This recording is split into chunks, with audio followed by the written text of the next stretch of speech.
when the military told me that I had 1 year to resolve the humanitarian challenges, I heard that as I needed to find a wife in a year.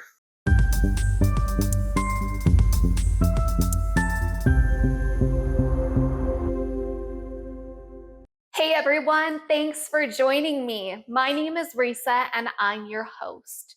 We are talking to real families about real stories here on The Real Family Eats, where we've got food for thought and thoughtful food. So let's eat.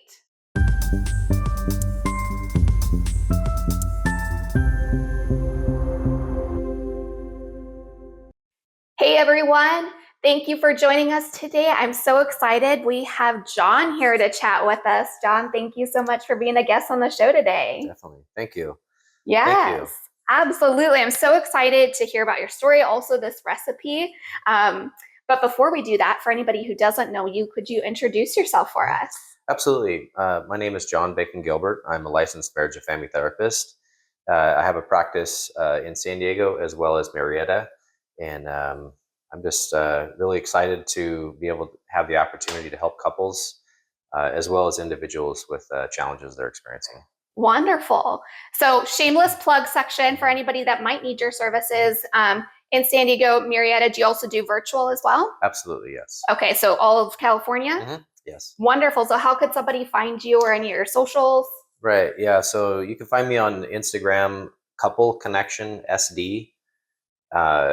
Through email, you can contact me info@coupleconnectionsd.com. Wonderful. And we'll make sure to have all those links for you on the show notes, so make sure to check that out. Okay, so tell me about this recipe. Why did you choose this recipe? Sure. And kind of what we're going to be making today? Absolutely, yeah. So a little bit about myself. My mom was an in-home daycare provider when I was Okay. growing up, and she absolutely loved to bake. Loved to, she would make all of my cakes. She would make around the holidays. She would do dinner rolls and cinnamon rolls. Okay. And this was something that kind of just happened throughout the year. It wasn't just specific around a particular holiday. Okay. And I always loved the smell of it when she was baking. I would sometimes can remember coming home from school, and you could almost smell it before you came in the house. It's like, ooh, fresh banana bread. Yes. And it's really important too, is I have a 26-year-old son, and he's made it now. I've passed the recipe on to him. Really? So, I love that. Okay. Well, I'm so excited to learn this one. So I think banana bread is also a staple in our home. But my recipe is a little bit different, so I'm super excited to try this one. So tell me what the steps are, and I'll get things going while we chat today. Sure. Yeah, it's really simple. That's one of the reasons why I like it. Yeah. You really just take all the ingredients with the exception of the brown sugar. Okay. And you toss it in the bowl, and Okay. you mix it up for about 30 seconds. And you pre-grease the pan. Okay. And pour it in the pan. Wonderful. Yeah. And so your oven, what do you set your oven at? 350. 350. Okay. About how long do you normally? I usually go for about 40 minutes. Okay. And then I take it out, and that's when I put the brown sugar. I kind of sprinkle the brown sugar, which is optional. Okay. I like things to be a little bit sweeter. Yeah. And then put it back in there for 15 to 20 minutes. Ooh. We use the toothpick. Okay. So you stick that in there. If it comes out clean, it's done. Yeah. And I love that. Such a different take. Again, that's very different from what I've ever had, is that like you said, that brown sugar kind of almost crust on it. Yes. Yeah. That's yummy. Okay. Well, I can do that. I can plug and play. While I'm doing that, I'd love to hear, I know one of the stories that you're willing to share with us is a little bit about your journey in single dad life, and kind of, especially at the beginning, some of those struggles that you were kind of having to navigate. Right. Yeah. So can you tell me a little bit about that piece and, Sure. and what that looked like? Sure. Yeah. Well, first of all, I never thought I was going to be a single dad. It all kind of just happened very quickly. How quickly are we talking? Probably within I got custody of my son when he was 3. Okay. And so my wife and I started to experience some challenges within the relationship. Really, within 6 months of marriage. Wow. Yeah, and I was in the military. I was deployed, and I I remember having this. I found a postcard in one of my travels, and it was a picture of like a sled of dogs, like a team of dogs, Okay. and it said, "The view never changes." I'm sorry, if you're not the lead dog, the view never changes. Hmm. And I remember I had my son's name and my wife's name there, and I really had this drive and determination to just be, um, to succeed, to have a different life. Because at the time I was deployed to Antarctica, Oh, actually. wow. Yeah, So you and went real far out there. absolutely, really far.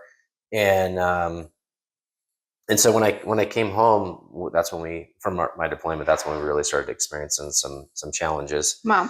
and we ended up splitting up. And then not long after that, I said, I want custody, and um, I at the time had orders to Air Station Cape Cod in Massachusetts, Okay. but my wife was in Southern California, and so I said I told the military, I said, I'll take anything in Southern California. Hmm. And not long after that, I got custody, and it was a challenge to go from a life of military where I'm expected to be available to the country, Yeah. and to be, not have anyone really to care for him. So it was a big struggle. So were you still in the military by this point that you have full custody? Yes, absolutely. I Wow. was, and I got what was called a humanitarian transfer. So they put me on land, and said, you have a year to kind of resolve this issue, so to speak. Really? Yeah, yeah. And so, but yeah, I had a custody with him the whole time. Okay. Mhm. So talk to me a little bit about navigating that because Mhm. parenting just in general is hard when we Mhm. start out.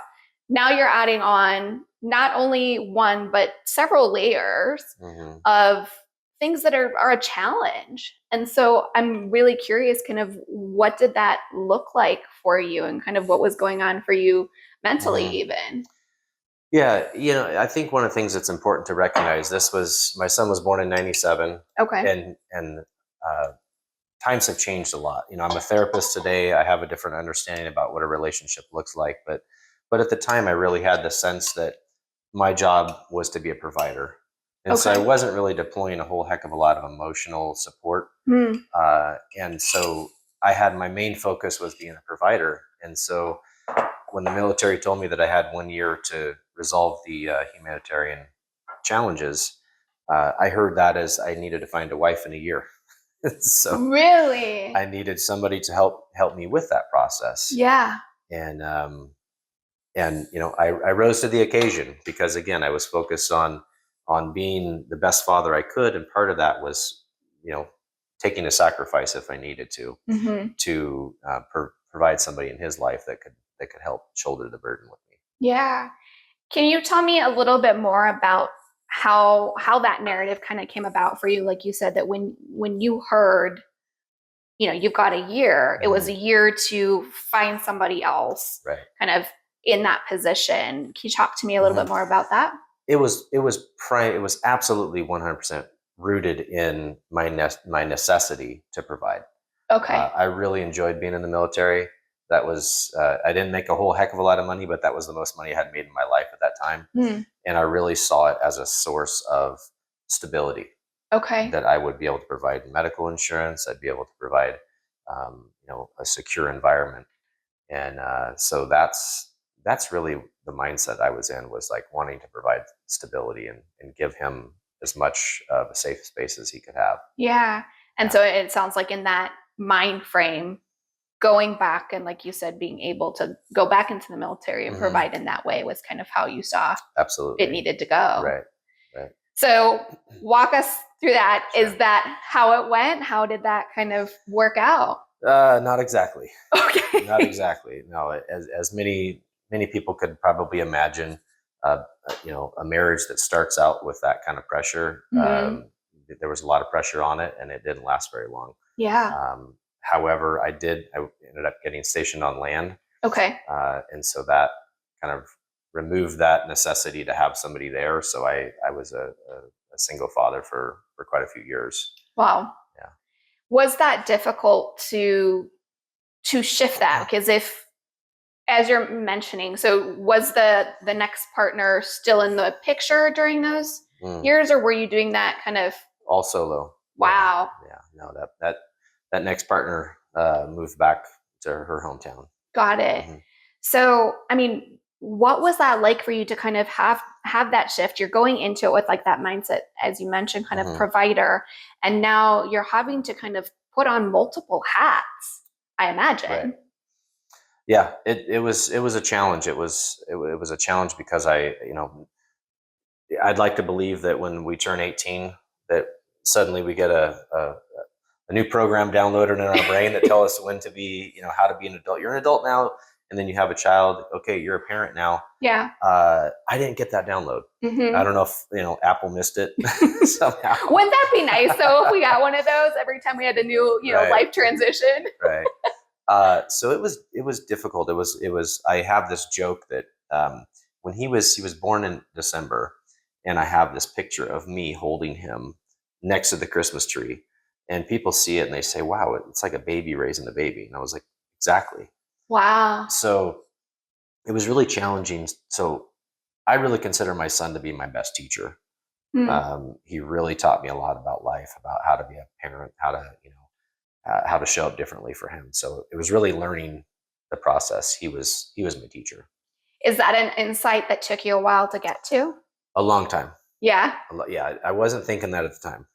Yeah. Yeah, at the time I was thinking like, the important things that I had known as, essentially I was giving my son the relationship with me and giving him the things that I didn't have as a father. So I was trying to I was parenting him how I wanted to be parented. Yeah. Can you say a little bit more about that?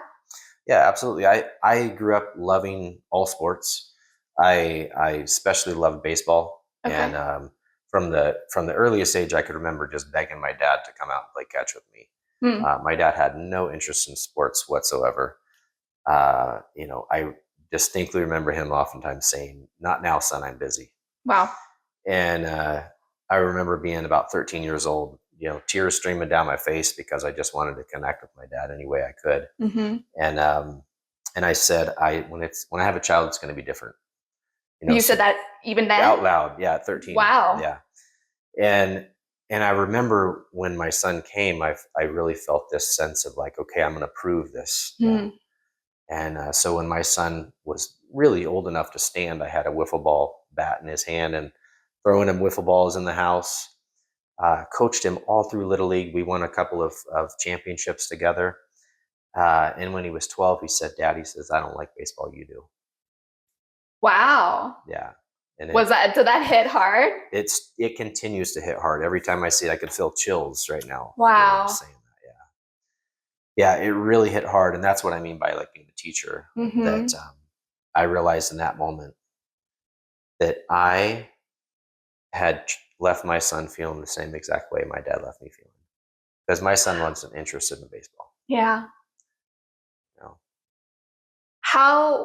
Where do you go from there? Because that's a pretty big blow. It sounds like you went into it kind of with this mindset, I'm gonna be the dad that I didn't have. And for you, it sounds like it presented in that kind of, I'm going to connect with you over sports and do all these things, where, like you said, it sounds like, his feedback was, this isn't necessarily for me what lands as connection.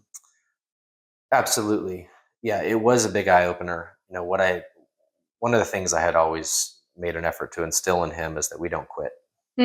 And so he'd wanted to drop out of seasons before, and I said, "No, just finish the season." And when he told me that, we were in the middle of his final year in Little League, and I said, "You don't have to go to another game." Wow. Yeah. That's a big difference, especially like you said, if you have that mindset of we don't quit, to being able to receive that. I'm grateful that I was able to receive it. Yeah. I'm grateful that I was in a space in my life that I was able to hear that message and recognize that I had made a similar mistake and I didn't want to do that. And so it was about finding ways to connect with him that he wanted to do. What'd that look like? How did you make those connections then? Yeah, it really, you know, I'd like to tell you that at the time I sat down with a pen and paper and I asked him how to connect. Yeah. That's what I would suggest today. Mm. That's the hindsight. But really, what it looked like was me being more available to him. He loved sushi. And so we would go on these sushi dates. Okay. And he really loved food in general, but sushi was one of them. So we would go out to dinner often. Mm. He really enjoys video games, and up until that time in life, I really was against him having even a video console in the house because Okay. I thought that was just poor use of time. I ended up buying him a video console and allowed him to kind of explore that part of his life. And so really just asking him for the feedback of how does he want to spend his time? Yeah. I'm so curious how you were able to make that transition because I Mm. feel like, especially some of the older generation, I've heard that from, now adults kind of Mhm.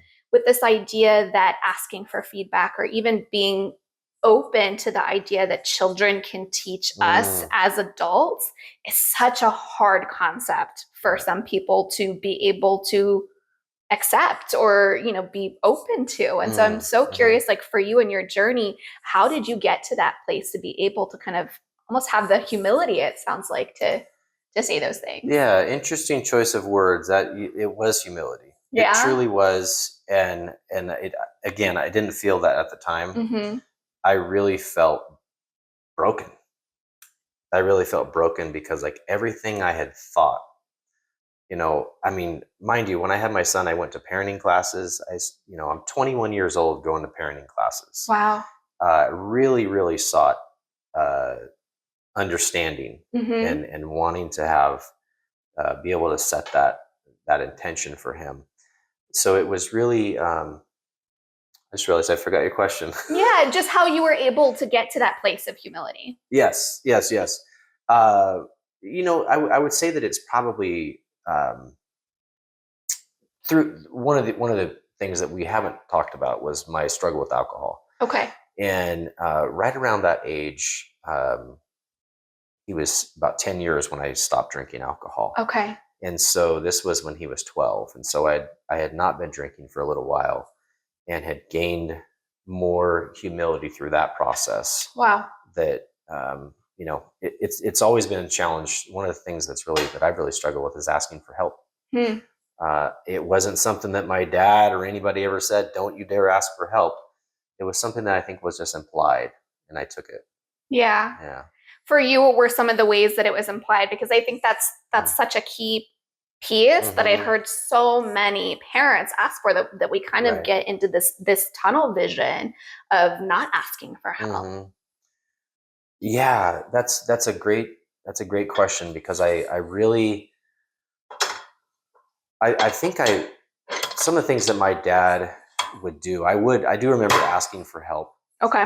and quite often I was denied. Hmm. You know, Yeah. I remember specifically. So my dad, not interested in sports, very interested in computers, Okay. and so I remember asking my dad for a computer Mm-hmm. to connect, Yeah. and he bought me this broken down, like I think it was like a Commodore 64. It's Okay. really, really early in Yeah. the computer world. And he- I said, Dad, how do I get this thing working? And he says, well, you got to figure it out. Hmm. And that's how he learned. Yeah. He learned by figuring it out. My intention for that was I wanted to, let's sit down, let's do this together. Like, Yeah. I'll watch you. Mm-hmm. And that didn't happen. Yeah. And it's interesting because I noticed myself at a certain point in my son's life, he would ask me questions and I would say, hey, we've got this amazing tool called Google. Yes. Yeah. So I was essentially doing the same thing to him in a different way with, the use of technology. Mm-hmm. And I think what's so interesting that you mentioned that is the fact that I find so many of us parents, I do it myself, where sometimes I miss those bids for connection because I Yes. don't necessarily see it in that lens. Like like you said, whether it's, hey, can you teach me how to, power this computer, or asking a question, wanting to have a conversation, sometimes it can be really easy for us as parents. We've got busy lives. Yes. Imagine you also as a single dad, I imagine that was really busy. And to then, kind of see these things and remember that this is them trying to make that connection can be really difficult, I imagine. Those I'm glad you said that. Those missed bids for connection are so vital. Yes. So vital. I can't tell you. I'm certain I miss so many of them, but I'm getting better at it, and that's been through the humility of my son. I continue to have a relationship with him. Just recently he asked me. He says, "Dad, I want to come up to your house, and I want you to help me paint the inside of my Jeep." Oh wow. And I'm like thinking in my mind, "Gosh, I really don't want to do that. That's not how I envision spending my Saturday." Yes. And and my inclination is to tell him how to do it. Okay. So, but then I realize it's not about getting it done. It's about the connection that he's craving. And so he came up and we painted it together. Did it end up being maybe more fulfilling than when you initially kind of heard, let's paint this Jeep?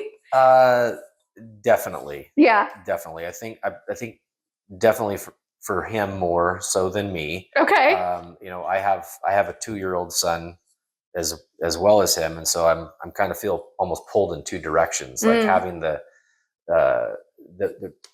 mindset that the missed opportunities I had when my older son was young, and not wanting to duplicate those mistakes with my younger son. Yeah. I mean, how do you navigate that balance, like you said, of not only multiple children, but you've got, like you said, they're quite at different ages, so they're into different things. So it's not one of those, we can do it all together and have everybody, kumbaya in that sense. Right. So how do you navigate that balance? Well, part of it's built in. My older son lives about an hour away. Okay. But when he comes to visit or I go to visit him, my younger son comes with. Okay. And they both, my older son loves seeing my younger son, and my younger son gets a big smile on his face and says his name and goes running to him. Oh, wow. And so it's kind of a special bond. Yeah, that sounds really special. So I'm really curious, and I'd love to go back, if it's okay with you, kind of talking about your journey as far as the alcoholism in conjunction then with also single dadding, and kind of did that play a part in some of your journey? How so? Like resorting to alcohol because I was stressed or overwhelmed? It could be that, or even just maybe impacting, going back to bids for connection, where some of those things were lost because the alcohol was maybe the choice in that moment. Like, what did that look like for you? Yeah, absolutely. I can remember there were times early when I first got custody of him that my focus was, I knew that I was supposed to read my child a bedtime story. Okay. And I would catch myself skipping pages so I could hurry up and get through the story because I wanted to go and take some time for myself to recharge with alcohol. Really? Yeah. And so how, as far as like your sobriety and your journey there, was that difficult to navigate getting to that place where you were able to overcome and able to get to that place of sobriety while also having some of the just routine stressors of being a parent and having to like show up? Because I imagine, with between withdrawals and just the cravings and everything, and having to do that in conjunction with being present as a parent. It was definitely a challenge. Yeah. It was a challenge because I had the awareness, having a sober mind, that that I needed to be more present, but also knowing that I needed to treat myself. I needed to take care of myself and treat my soul. Yeah. And so it's almost like that, another one of those double binds where it's like, okay, you need to spend more time with your son. You get the clarity of that, but then also the recognition, the realization that I also need to take care of myself. Yeah. It's like that when you fly, they say, if you're traveling with children, put your mask on first. I always no, I'm not doing that. I'm putting it on him first. Yeah. But that's really helped me to understand, probably more now as a therapist, and understanding that if I'm not well, if I don't take care of myself the night before, getting a good night rest, prepping for my clients the next day, going into it with really this intentionality, I'm not going to be that great. Yeah. And I mean, to have even just, again, going back to that, maybe our word for today, that humility of being able to say that, of that, if I can't necessarily take care of myself, I won't have the capacity to be able to show up in the way that I really want to. Not only that, but thinking about, how do I demonstrate that to my son? So then he understands it's okay to prioritize yourself. Yeah, that's a great point. Yeah. Was that helpful for you as far as that reframe?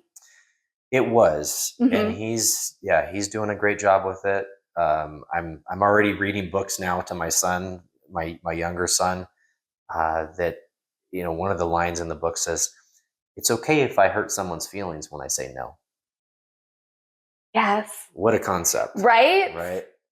Not something that was ever driven into my mind as a young child. It was always like, don't say that. You're going to hurt somebody's feelings. You're going to hurt someone's feelings. It's a disappointment. It's going to cause something else in someone else. Absolutely. Yeah. Yeah. Causal. Like I control other people's feelings. Yeah. And man, when we get in that mind frame, it gives us so much control over other people's emotions, or vice versa. If we're kind of giving that power away, right? And then, you made me feel these things. Right. It's like, gosh, man, if we all had that superpower, I think the world would be so much different. It would be. It would be. But I think it starts early. Yeah. I'm in a little personal development right now, and it shows this diagram of what we look like at our young age. And it's kind of this cup, almost like a horseshoe. Okay. It says our subconscious is open to anything at that point. Yeah. And so right now at this age, this is when children are taking in that data. It's going to shape their paradigm, shape the way that their mind works. Yeah. To say, "Ooh, I have to say yes, even though I want to say no right now." So I'm super curious, even along those lines, because you could have very easily rested in that. Like, this is what I was shown. This is what shaped my paradigm. And kind of just, washed your hands of it and said, well, this is all I can do. And it sounds like, I heard you mention going out and attending classes and trying to gain information. And it sounds like a real drive for something different that you maybe didn't know what that different looked like, but hey, I'm going to search it out. And so I'm curious, how did you get to that point? Like you said, instead of just kind of resting, well, this is all I know. I've always been hungry to understand. I've been hungry, curiosity. I want to, I had a guidance counselor in college that said, "John," she said, "you're like a wind-up toy." Because I just wind you up and point you in the right direction. You're going to achieve whatever it is that you need to achieve. And I understand that I like to have guides. I like to know where I'm going. I like to, get clarity. And so I've always been kind of, I read a lot of self-help books, a lot of personal development books that really kind of quench that thirst within me to do better. And really what I've come to understand in all the classes, all the trainings, all the books, is our family, our children. Those are the conversations that need to happen. Can you say more about that? Yeah, asking them, what do you want? Not just what do you want, because most children, you ask a child, what do you want? Well, I want a PlayStation. Right, I want a pony. Right, yeah. But asking more directed questions like, what is it that I do that leaves you feeling loved? What is it what event or what way that I talk to you, what activity that we do together leaves you feeling special? Yeah. More questions along those lines of just getting to stepping outside of the material world not things, but actual memories, Yeah. feelings. What I love about that too, not only is it an open-ended question, but it's going beyond that, how was your day? Where it makes it really easy for our kiddos to be like, fine, good. One word, Right. and they're gone, Right. you know, and it doesn't necessarily give you the content, nor does it really allow an opportunity for going back to kind of bids for connection. Versus, like you said, something that's what's going on in your inner world, or, you know, what's feedback that you can give me as far as how's this landing for you? And doing that, you know, in a way that it sounds like really trying to cultivate a relationship versus just kind of resting on, you're my kid, I'm your parent, so naturally we have a relationship. Right. Yeah, I'm supposed to interact with you this way. Yeah, it's really important to get their feeling. Yeah. What it, you know, I think most parents will be surprised. I was surprised when I started to ask those questions. Yeah. Yeah. Was there something specific that surprised you most? Time. My oldest son, he just wants my time. He wants my appreciation. You know, he wants my acceptance. Not long ago, I guess it's actually been a couple of years now. He called me up and he says, "Dad," he says, "I'm going to get a dog." And in my head, I'm thinking, this is the worst idea he's ever had. He has no business owning a dog. But what came out of my mouth was, "That's great, son. You'll be an excellent dog owner." And he is. He's fabulous. Wow. Yeah. And it sounds like in that moment, really kind of challenging yourself to move away from that instinctual kind of like judgment of all the ways that it could go wrong. Absolutely. And I think that's part of what that fear that comes from parents.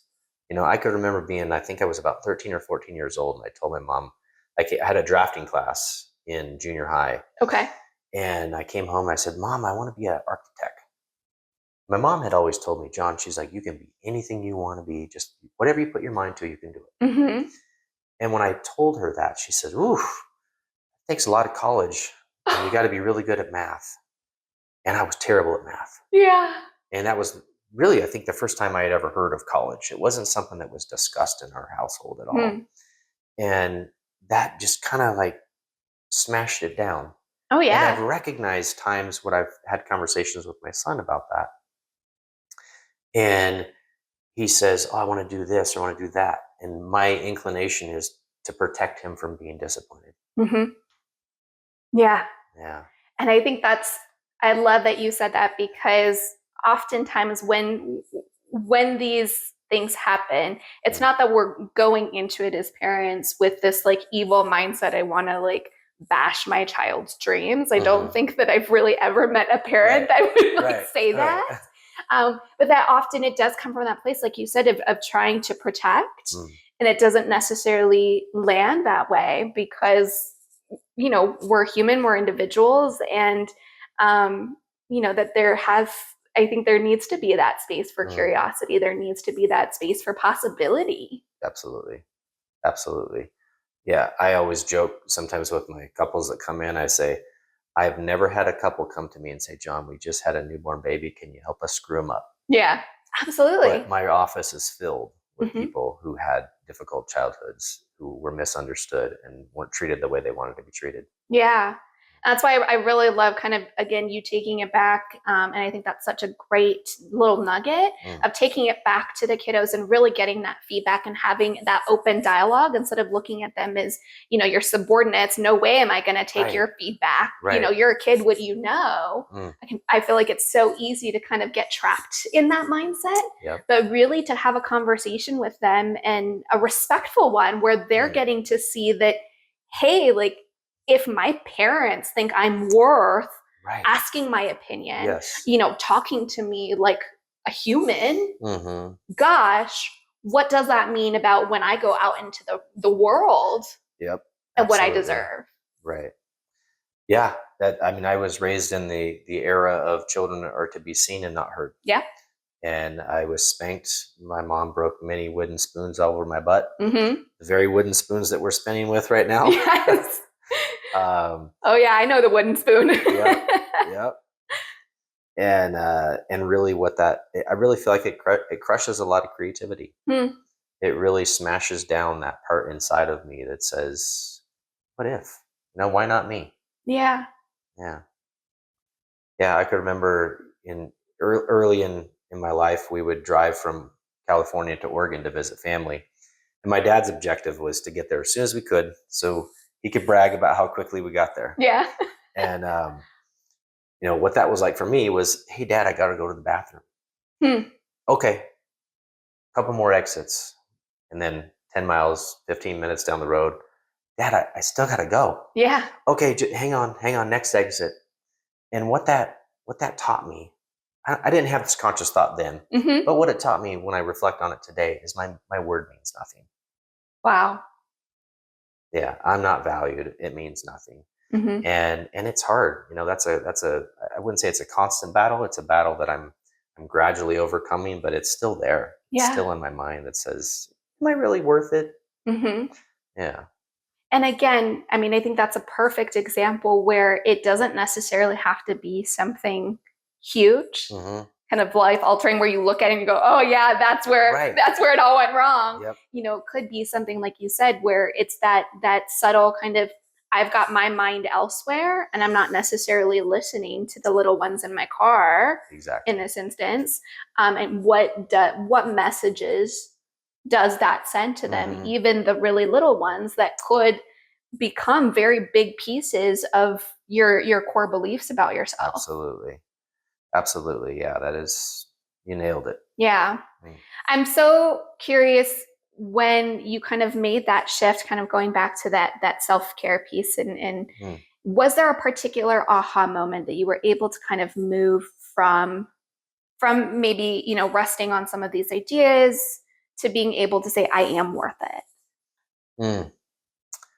Um, I don't know if there's any aha moment, Okay. any particular shift that occurred. It's been a gradual transformation. Mm. Um, you know, Psychologist William James says that we we can have something called a educational experience, which is like over time. It's not a sudden, Yeah. massive change that we experience right in us, but it's just over time, and that's really what's been happening for me over the years. It's been this just having faith, just pushing. Well, okay, let me try this. Let me put this Mm-hmm. this thing right here. This is super. This is not something I would have never done. Yes. But when you invited me to do it, I was like, yes, yes. And this is what the personal development that I'm going through right now is saying, is like, when an opportunity presents itself, Mm-hmm. try it. Yeah. I mean, it could be terrible. I could never do another one. Hopefully not. Or right, or it could be amazing. Yeah. And and that has been really the biggest challenge for me, is like, almost like, a lot of times I'll ask clients, when they hear self-doubt, when they experience self-doubt inside, Mm-hmm. whose voice is that? Yeah. Oh, wait, that's your mom's voice? And how long has your mom been gone? She died in 87. Oh. Yeah. And so it's like going back to that programming, that update in our systems. Mm-hmm.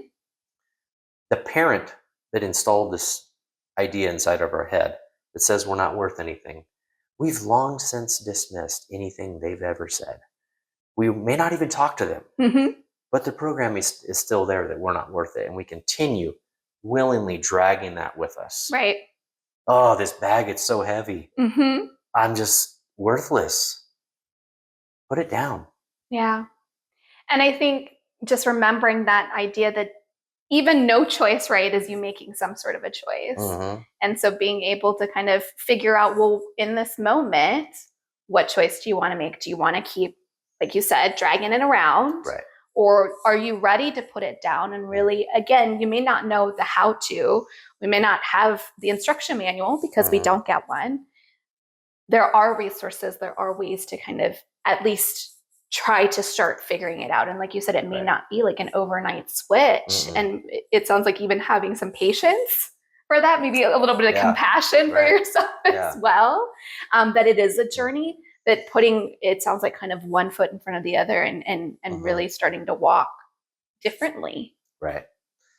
Yeah, that's exactly what it is. Just humility again. Yeah. The word of the day. Word of the day. Having that humility to just take a few steps and say, what's going on here? Yeah. Reevaluate. I'm a big believer that if we just fill the room with a bunch of people that all agree the same way, we're not going to learn a lot. Yeah. But if we fill the room with people that have different viewpoints and we explore them, okay, how'd you get there? Mm-hmm.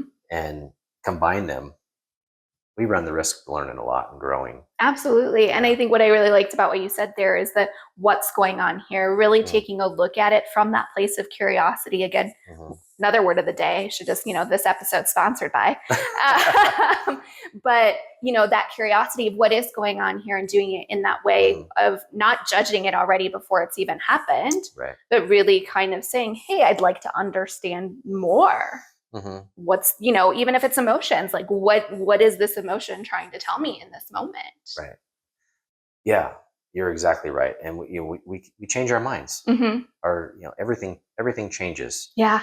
Yeah, I remember very young age, when we moved from Oregon to California, we moved in with a family briefly while we were waiting for our house to become available. And this family tried all the different types of foods. Okay. And I remember Brussels sprouts. I did not like Brussels sprouts. I feel like there's many people that would agree. I have to tell you, I love them now. Yes. I didn't give them a shot. I think it was about 5 or 6 years old. Okay. I swore I'm never having another Brussels sprout in my life. Yep. It was probably about maybe 5 or 6 years ago. I tried one and I was like, what? This is actually really good. Right. Yeah. And so that's, another example of going back to the drawing board. Okay. Do I like this now? Not just swearing it off that this isn't for me, but having that curiosity, that willingness to try something. Yeah. I imagine that's also useful kind of in the parenting world in the sense that as your kids get older, they're likely also evolving, likely changing. And so maybe what landed for them as a way of connection or an interest even at the beginning when they're 5 is very different than when they're 25. Absolutely. Yeah. When you're buying Hot Wheels or Barbies for your child when they're younger, they're not going to like it so much when they're 25. Yeah. Yeah. And so I imagine if you start the curiosity and, yeah. Well, I know everything. And you kind of rest on that. Oh, I know what they're going to say. Right. I know what they're going to do. Right. It sounds like you'd also kind of miss some of those changes that maybe, hey, I didn't like Brussels sprouts before, but absolutely now I really do. Right. We continue to evolve. Everyone does. Yeah. And so what's to say that our children won't, even as they become adults? Yeah. So one of my favorite questions that I like to ask is if you had access to a DeLorean, is there anything, if you could go back, that you would kind of tell yourself in preparation for the single dad journey that you had to navigate? Yeah, I really feel like if I were to go back, I probably would have given up my career and just focused on being a dad. Wow. Just focused that on, I mean, essentially I did do that later on when my son was when he was much older, and I completed my undergrad program and I went right into my graduate program, and he experienced some challenges. Okay. And I got real clear. I got, real clarity that I needed to put my career on hold. And I went into a job that I didn't really like. I went into IT. Sorry if there's any guys that do IT. I was bored out of my skull. And, but ironically enough, me working in the IT industry for 3 years helped me to get the internship that I wanted. Wow. Yeah. And so it's like, that's probably like a big aha moment for me, is like when I'm experiencing something that's discomforting, continue pressing on. Maybe there's a reason. Maybe there's a purpose for it. Yeah. Yeah. I think what I heard in there too is also being able to be open to that mindset shift and reframing that, you could have, I imagine, got really stuck in there of, these are things that are happening to me. This isn't what I wanted. Victim. Oh, yeah, my dreams aren't coming true. Right. Rather than being able to kind of say, especially now, like, gosh, that helped me. Like, even though I was bored out of my mind, look at what I was able to do because of that experience. You're right. And I wish I could tell you that I was right there the whole time. I was not. Yeah. I was not. But looking back, I'm able to see, wow, it's really amazing that, that I got that experience. Going back to like basically giving up my career for him, for family. Yeah. Time, going back to time again. What most people, for myself, time is valuable to me. Yeah. And that's, I like to connect with my spouse with time. And it needs to be quality time. Yeah. Yeah. And I don't think our children are different.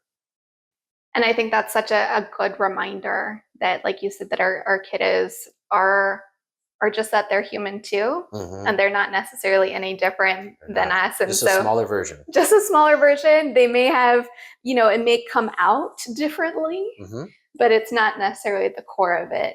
Right. A whole lot of change. Right. Most of us are just those tiny kids that want to feel loved and respected and safe. Right. Yeah, it's like, one of the kind of principles in type of therapy that I use really focuses on we all want a felt sense of security. Yeah. At our core, that's what we want. And so people are going to experience it differently. Yeah, absolutely. Yeah. And going back into that checking in, is this landing for you in that way? So that we can adjust as needed to just really make sure that whomever we are, engaging with at that moment in time is able to, like you said, feel that sense of security in a way that they need it. Right. There it is. Yeah. In the way that they need it. Yep. Because, even there's lots of twin studies out there. Yes. And, two twins growing up in the same exact household want two different things. I reference that all the time with some of my clients as well, because it's a perfect example. And sometimes people go, well, they saw the same thing and, we're really good at comparing ourselves to other people. Right. Well, if it wasn't difficult for them, then, it must be something wrong with me that I'm having such difficulty. Right. But again, those studies show that it's not necessarily about kind of all of the, external things. You could go through something completely the same in every way, shape, or form and still have a very different experience because you're a different human. Absolutely. We're all different. Yeah. I know you mentioned being a learned person, you like education. Were there any resources, books, or support services that you found during your journey that were really helpful, that any, parent who's maybe kind of in a same boat that you would recommend? Yeah, I really loved the 4 Agreements. Okay. I haven't read it. It's actually, this is now a couple times that it's come up, so it's probably time for me to read it again. Okay. I really love that book. Probably the one that really started to shift my mindset very, very early, around like 2008, was a book called Change Your Mind and Your Life Will Follow. Oh, wow. Can you give like a little brief synopsis? Right. Yeah. It's really about the understanding that, like we talk about like wanting to protect our kids from falling or, getting hurt. Like I have this little story that I like to tell, that my son, I didn't want him to ever get hurt. So I would like follow him around his life. Yeah. And when it looks like he's about to lose balance, I'll toss a mattress under him so he doesn't feel the weight. Yeah. But what I realized was, when I do that, I'm taking the opportunity from him to experience pain and for him to experience his own understanding, have his own consequences. And so this book really helped me to understand that I was overfunctioning. And as long as I'm overfunctioning, he is going to continue to underfunction. Yeah. He will not learn. He will not adapt. He will not grow. And it really helped me to kind of divide, like, I like to share this visualization that I'm a whole person. And if I see myself as a hula hoop, and you're a whole person and you're a hula hoop, if we're in a relationship, we don't become one giant hula hoop. Nope. You have to have really fast hips if you're going to keep that thing off the ground. You're a hula hoop, I'm a hula hoop. And having really detachment, having the, we want to be together with a person. We want to be with our family. Our children want to be with us. We don't have to create this overdependence. Yeah. It sounds like even going back to, again, that idea of putting your mask on first, that it's okay and almost, it sounds like necessary It is. for you to kind of have your own hula hoop, your own identity, to be able to not only give you opportunity to thrive, it also sounds like being able to leave space for them to find their own way to thriving as well. That's it. Yeah. That's it. Yeah. Find a new way that works. Mm-hmm. I mean, that's all. That's how our society has been based. Is Yeah. like, we had chalkboards. Now we have iPads. You can write on the iPad and it projects it on. Yeah, the we have screen those for smart us. boards that they have. Absolutely. Yeah. That all came from. Wait a second. Why are we using this dusty stuff? Mm-hmm. And you have to take time to erase it in the middle of class. Yeah. Yeah. Curiosity. Yeah, absolutely. Yeah. And allowing that space, like you said, for them to develop their own thoughts, their own problem solving skills, Absolutely. it sounds like. Absolutely. And, empowering them that, hey, you've got this. Right. It may feel uncomfortable for both parent and kid to be able to kind of step back a little bit and have more of that hands off. Yeah. And it may hurt the heart a little bit to see them fall. But being able to really kind of look at that bigger picture, like you said, that there is purpose and that we're creating and cultivating that environment for them to be able to grow into these thriving human beings that I feel like most parents, when you ask them, that's what they want. That's exactly what we want. We just have our idea of how we're going to get you there. Exactly. And oftentimes it's not accurate. Yeah. Yeah. Well, I love that. And I thank you so much for being willing to kind of share that story with me, share this recipe. It smells delicious. So I'm so excited to pop it in the oven and then put my little brown sugar crumble on top of it. Nice. Well, thank you so much for being willing to do this. I know it was out of your comfort zone. So thank you for stepping out. Thank you. It wasn't painful. Yes. I appreciate it. Thank you for the opportunity. Yes, absolutely. All right, folks, thank you so much for tuning in today, and we'll see you next time. If you or anyone that you know is struggling with any of the topics that we discussed in today's episode, make sure to check out our show notes for support and resources. You can get help. Thanks again for joining us on today's episode of The Real Family Eats. If you're a parent ready to share your real life parenting story, make sure to reach out to us in our website found in the show notes. And that goes for today's recipe, social medias, support, and resources. All of that can be found in our show notes. So make sure to check them out. And make sure to follow, like, share, subscribe, and stay up to date on all things The Real Family Eats. I hope you'll join us next time for more food for thought and thoughtful food. Enjoy your eats.